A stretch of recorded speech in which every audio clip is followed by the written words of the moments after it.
I was scraping mud off my boots when her message flashed across my screen. Not my business, but a tall, muscular guy just came to your wife's.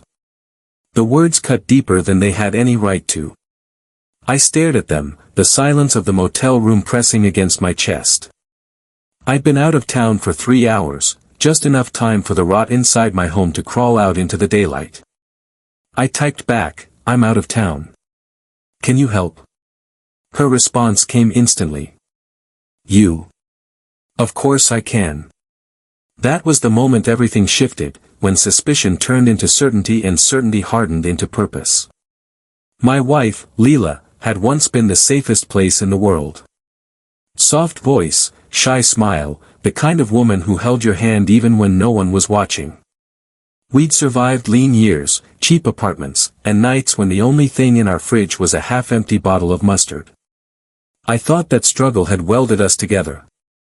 I thought wrong. Over the last year, something had changed. Her laughter got quieter. Her excuses grew sharper, and her eyes, those clear, bright eyes, refused to meet mine during late-night conversations. Still, I convinced myself it was stress or exhaustion, anything but betrayal. But real love blinds you. Real betrayal snaps you out of it. It wasn't my neighbor's message that convinced me. It was everything leading up to it. The late-night yoga classes, the phone turned face down, the perfume that wasn't hers, the way she clung to the word privacy like it was a life raft. I'd caught whispers of a shadow in our marriage, footprints she didn't realize she was leaving. A credit card charge to a hotel downtown. A receipt for wine neither of us drank. A name saved in her phone as delivery. But there's always one moment that breaks you clean in half.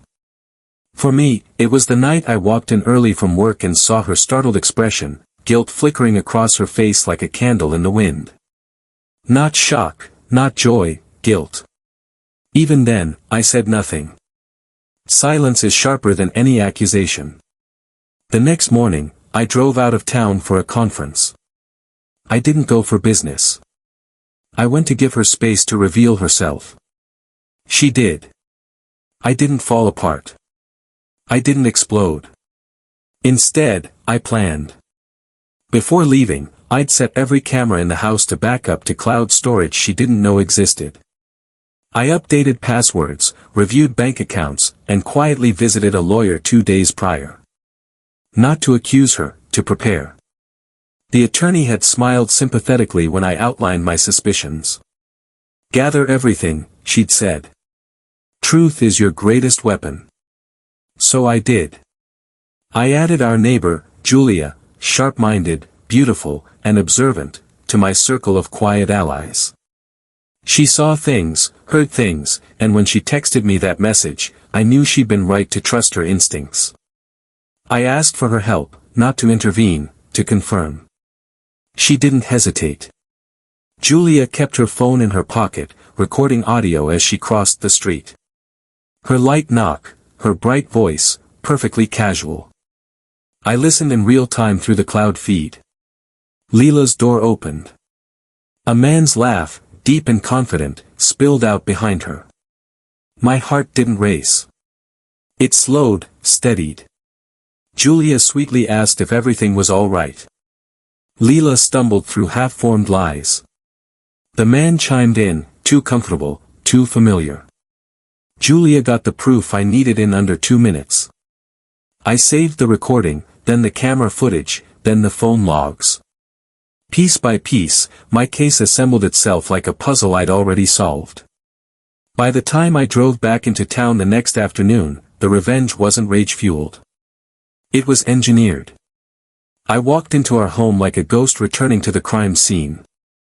Leela looked up from the kitchen, startled again. She'd been startled a lot lately. "You're home early," she said. "I am," I replied. I placed my tablet on the counter and pressed play. The recording filled the room. Her face cracked open, shock, fear, shame, all struggling for dominance. She whispered my name like a plea. I didn't indulge her. "I've already filed," I said calmly. The papers will be served tomorrow. Her knees buckled. She gripped the counter the way someone grips the ledge of a cliff. I can explain, she breathed. I know, I said, and I'm not interested. I handed her a folder. Financial accounts, asset divisions, evidence, timelines, all organized with ruthless precision. She flipped through the pages like they were burning her fingertips. You planned this? No, I corrected. You planned this. I just followed the path you laid out. When her lover showed up an hour later, predictable, entitled, he saw me in the living room and froze mid-step. You must. I know exactly who you are, I cut in. He tried to speak. I held up a single sheet of paper. A copy of the police report I'd filed for trespassing and harassment. You come back here, you face charges. Simple. He left without a word. Leela watched him go, then turned to me with wet eyes. I never meant to hurt you, she whispered. The thing about betrayal is that it doesn't matter what they meant. It matters what they did. I don't hate you, I told her. But I'm done sacrificing myself for someone who already left me long before today. She cried. I didn't. By evening, she was gone, staying with a friend, unable to look at me without crumbling. I sat on the porch, watching the quiet street settle into night. That's when Julia stepped over from her yard. You okay? She asked softly. I nodded.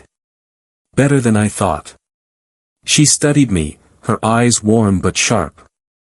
You handled it brilliantly. Brilliant wasn't the word I'd use. Necessary was. I didn't spill my heart. Didn't unravel. Just said, thank you for everything. She held my gaze a moment too long. Anytime. When she walked away, I felt something unexpected. Lightness. Not joy, not hope, just freedom. My marriage hadn't ended today.